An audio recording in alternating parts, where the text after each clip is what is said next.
इस नक्शे को ध्यान से देखो दोस्तों, क्योंकि इसके बिना आपके घर में रोटी नहीं बन सकती।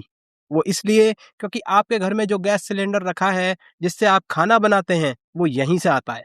जी हाँ, ये है दुनिया की सबसे बड़ी नेचुरल गैस फील्ड और ये देखने में भले ही छोटा हो लेकिन दुनिया की 30% गैस इसी एक गैस फील्ड से आती है। यहाँ तक कि भारत की जरूरत की 80% गैस इसी इलाके से निकलती है। इसलिए ये गैस फील्ड भारत ही नहीं पूरी दुनिया की सबसे कमजोर नस मानी जाती है और इस कमजोर नस को ईरान और इजराइल ने दबा दिया है।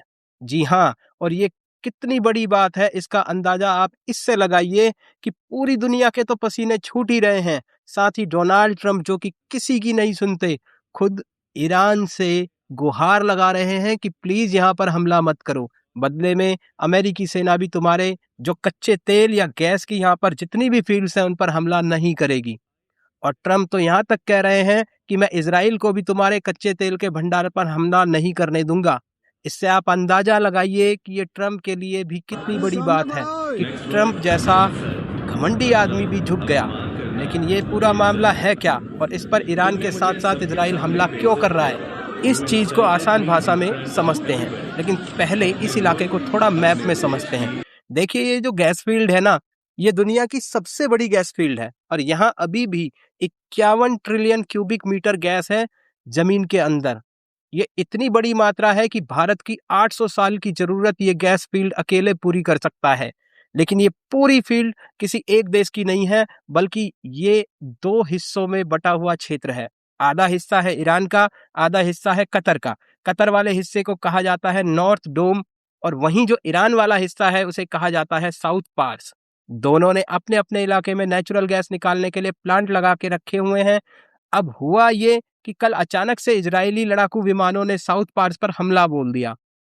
साउथ पार्स के समुद्री इलाके में यहाँ पर गैस निकालने के लिए जो इंफ्रास्ट्रक्चर था उसे इजराइल ने तबाह करना शुरू कर दिया।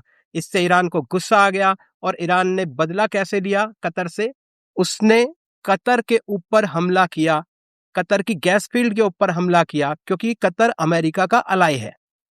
इन्होंने कतर के जो नॉर्थ डोम के इलाके में मौजूद रास लाफान गैस फैसिलिटी है जिसका काम गैस निकालना, उसे कंप्रेस करके जो बड़े बड़े टैंकर हैं उसमें लोड करने का काम है, ये फैसिलिटी, इसी फैसिलिटी के एक इलाके को ड्रोन से टारगेट किया और मिसाइलों की मदद से तबाह कर दिया।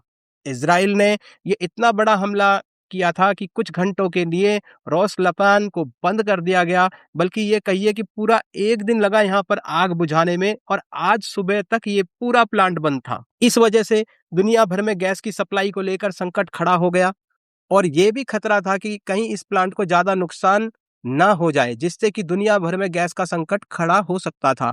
इसलिए तुरंत डोनाल्ड ट्रंप सामने आए और कहा कि पहली बात तो इजराइल ने जो हमला किया ईरान पर उसकी हमें जानकारी नहीं थी। अगर हमें जानकारी होती तो हम इजराइल को ईरान की इस गैस फील्ड पर हमला नहीं करने देते।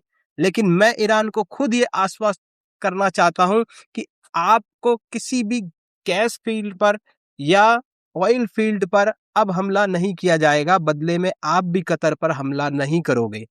कतर की गैस फैसिलिटी को आप तबाह नहीं करोगे और ये गैस फील्ड कितनी कमजोर कड़ी है पूरी दुनिया के लिए, डोनाल्ड ट्रंप ये बयान आपको अच्छी तरीके से समझा रहा होगा।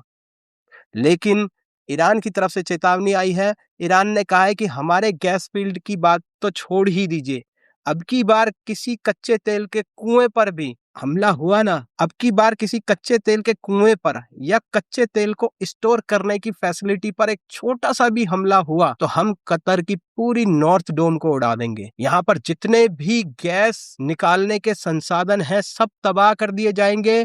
यानी कि ईरान को अब पता लग चुका है कि इस कमजोर नस को कहां दबाना है, अमेरिका के खिलाफ। और इसीलिए अब दुनिया को डर लग रहा है कि कल को इजराइल ईरान की किसी भी कच्चे तेल या गैस की किसी भी फैसिलिटी पर हमला करेगा तो इससे दुनिया संकट में आ जाएगी, क्योंकि दूसरी तरफ ईरान बदला लेगा नॉर्थ डोम में पूरी दुनिया की सबसे कमजोर नस को दबाकर।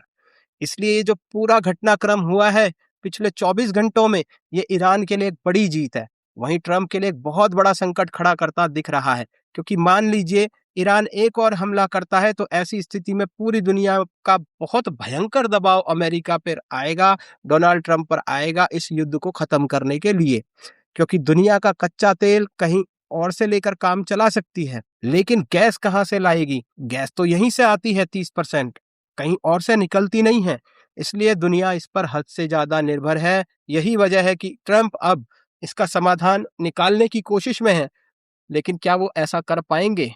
ये तो वक्त ही बताएगा।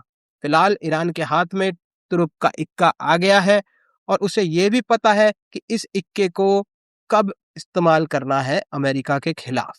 आपकी इस पर क्या राय रखते हैं? कमेंट कर हमें जरूर बताइए। सब्सक्राइब कीजिए, कमेंट कीजिए, लाइक कीजिए टीआईबी न्यूज़ को।